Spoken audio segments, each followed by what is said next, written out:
Are you looking to get help automating your podcast production process? Things like deliverables, tasks, messages, emails, questionnaires out to your guests.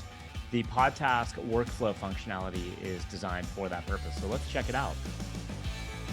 So I'm here logged into PodTask. Now you need a featured or enterprise subscription to be able to use this workflow tool. But I'm here on the podcast detail record. I went here by going to podcasts and then view podcast. I have one podcast in this account, so I went into edit mode on it. Now, once I'm in here, I'm going to go ahead and click this workflow tab. You can see here that I have the option to select a workflow. Right now, we have one best practice workflow that you can activate in your account. We plan to get others rolled out soon. But over here on the right side is showing me my current workflow. I don't have any workflow. The three main dates that a workflow and all the activities are built around is your episode production start date, your recording or interview date with your guest, and well, there's a fourth actually, your target publication date, as well as the actual published date of your episode. So there's 4 dates total that you can automate your workflow processes around. I can either build my own from scratch by just clicking add task or notification and starting to do it this way. And by the way, I can do the same thing over here on the workflow tasks or notifications tabs. I can add my notifications or tasks over here too. It does the same thing. But let's go ahead and preview the high touch multiple team members workflow. It's designed for that purpose. If you high touch, meaning if you would like to have a lot of touches with your guest, like things like sending them a questionnaire, a readiness email, a thank you email, a hey, your episode's about to publish email. That's what we call high touch. You're going to be very communicative with your client, with your guest. And then this is designed for a multiple team member environment.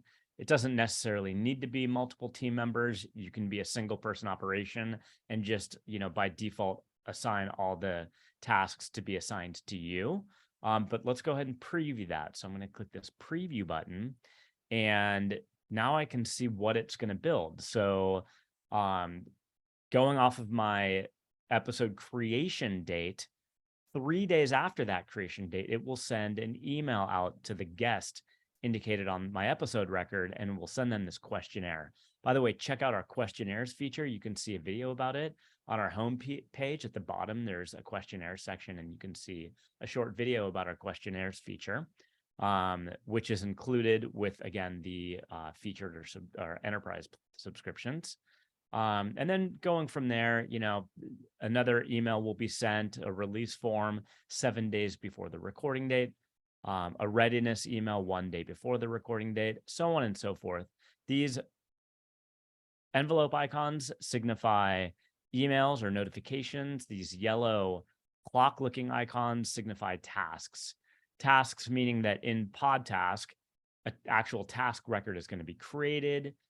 Whoever you designate as the assignee will be the assignee for that task.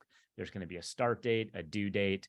They'll be able to see when they log into PodTask all the different tasks that are coming up and due, as well as people that have tasks assigned to them will be emailed when the task is approaching the due date. PodTask again is really just meant to kind of put you on autopilot with a lot of this admin stuff so that you don't really have to manually keep track of everything that you're doing to produce an episode.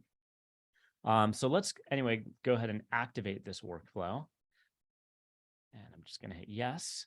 Even though we're starting from this best practice workflow, if I didn't want to send out an email guest release form, I can just delete it. Once this is created, you'll see there's a way I can just delete that so that, that may not apply to me. So I may not care exactly about sending a guest release form or really any of these tasks. So it's really just a starting point. You can tweak, and customize from there to something that works for you in your own flow. Now it's redirected to my podcast form. So if I go back to the workflow tab, it is showing me that now this is my current workflow. If I didn't want the guest release form, I'm just going to click that and click this is inactive and then hit submit.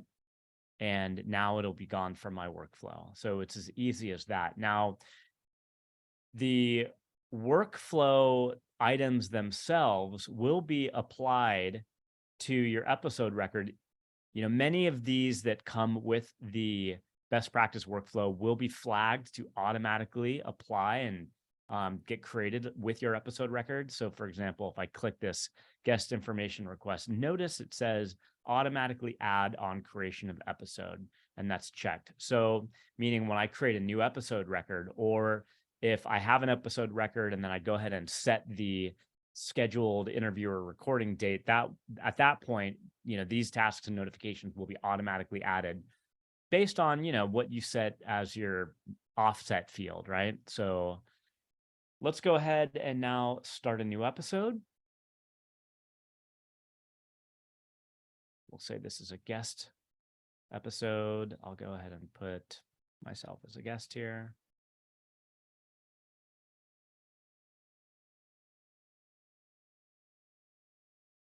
So let's go ahead and just say, I already know, I've already spoken with the guest. We're shooting for a May 31st, 4 p.m. recording.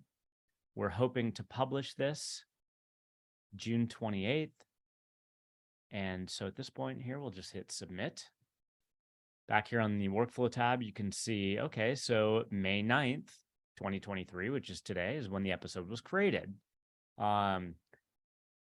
So again, the guest information request, I can't remember off the top of my head as to when. I think it was 3 days after, if I'm not mistaken, the episode creation date. So you can see that on May 12th, that guest with this episode will be automatically emailed the guest information request, which includes the guest information questionnaire. And you can see so on and so forth. The red signifying notifications, the yellow signifying tasks, all the way through the publication date. So I hope that you will find this workflow functionality very beneficial for you, helping you save a lot of time, which is the ultimate goal. So thank you for watching, and I hope you're enjoying PodTask.